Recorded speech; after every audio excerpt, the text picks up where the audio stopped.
Multiplication of matrices. Pawan and Nihal are friends.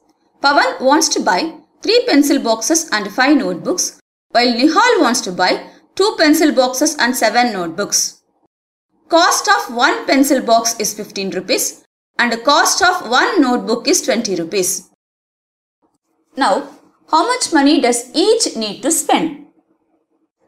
Pawan needs 3 pencil boxes and each pencil box costs 15 rupees. So, 3 multiplied by 15, 45 rupees, and he wants to buy 5 notebooks and the cost of 1 notebook is 20 rupees. Therefore, 5 multiplied by 20 is equals to 100 rupees. In total, Pawan needs 145 rupees. Now, Nihal needs 2 pencil boxes. Therefore, 2 multiplied by 15 is equal to 30 rupees plus 7 notebooks. 7 multiplied by 20 rupees is equals to 140 rupees. Therefore, the total amount Nihal needs is 170 rupees. Now, let us see how these calculations can be done with the help of matrices. First step, write the given information in matrix notation.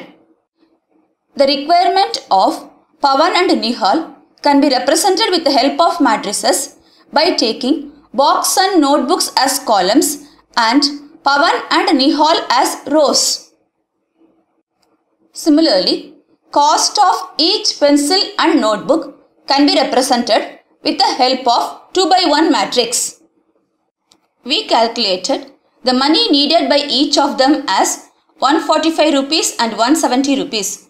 Let us represent this information also as 2 by 1 matrix.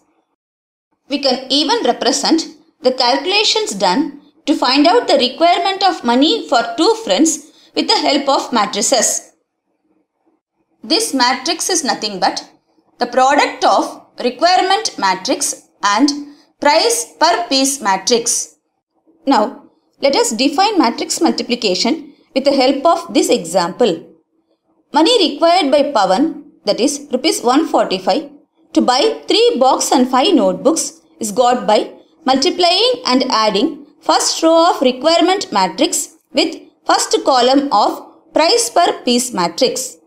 Similarly, money required by Nihal is obtained by multiplying and adding second row of requirement matrix with first column of price per piece matrix. Formally, we define multiplication of matrices as follows.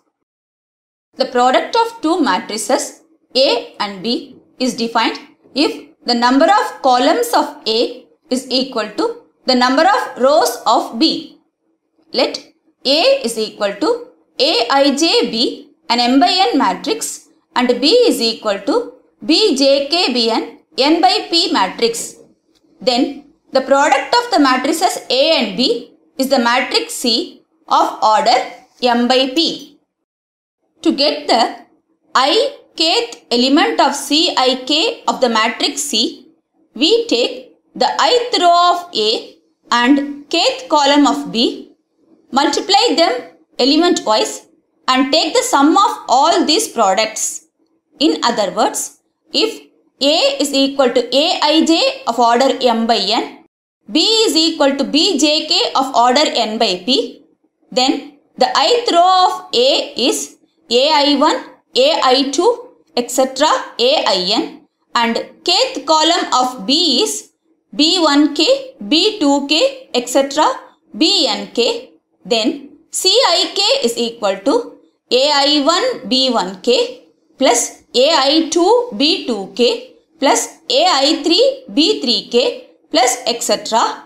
and finally Ain Bnk, that is equal to summation of j is equal to 1 to n of Aij Bjk. Now, the matrix C is equal to Cik of order m by p is the product of the matrices A and B. For example, let A be a 3 by 2 matrix and B be 2 by 3 matrix. Then the product matrix AB is of order 3 by 3. Now, let us see how can we find each element of the product matrix? To get the element A11 of the product matrix AB, we multiply each element in the first row of A matrix with each element in the first column of the B matrix and add their resultant. Therefore, A11 of the product matrix is -1. Similarly, A12 element of the product matrix AB is obtained by multiplying each element in the first row of A matrix with each element in the second column of the B matrix and adding their resultant. Therefore, the element A12 of the product matrix is 1. Similarly, we can find all the elements of the product matrix AB. The element A23 is obtained by multiplying the second row of the A matrix with the third column of the B matrix, and the element A33 is obtained by multiplying the third row of the A matrix with the third column of the B matrix, and so on.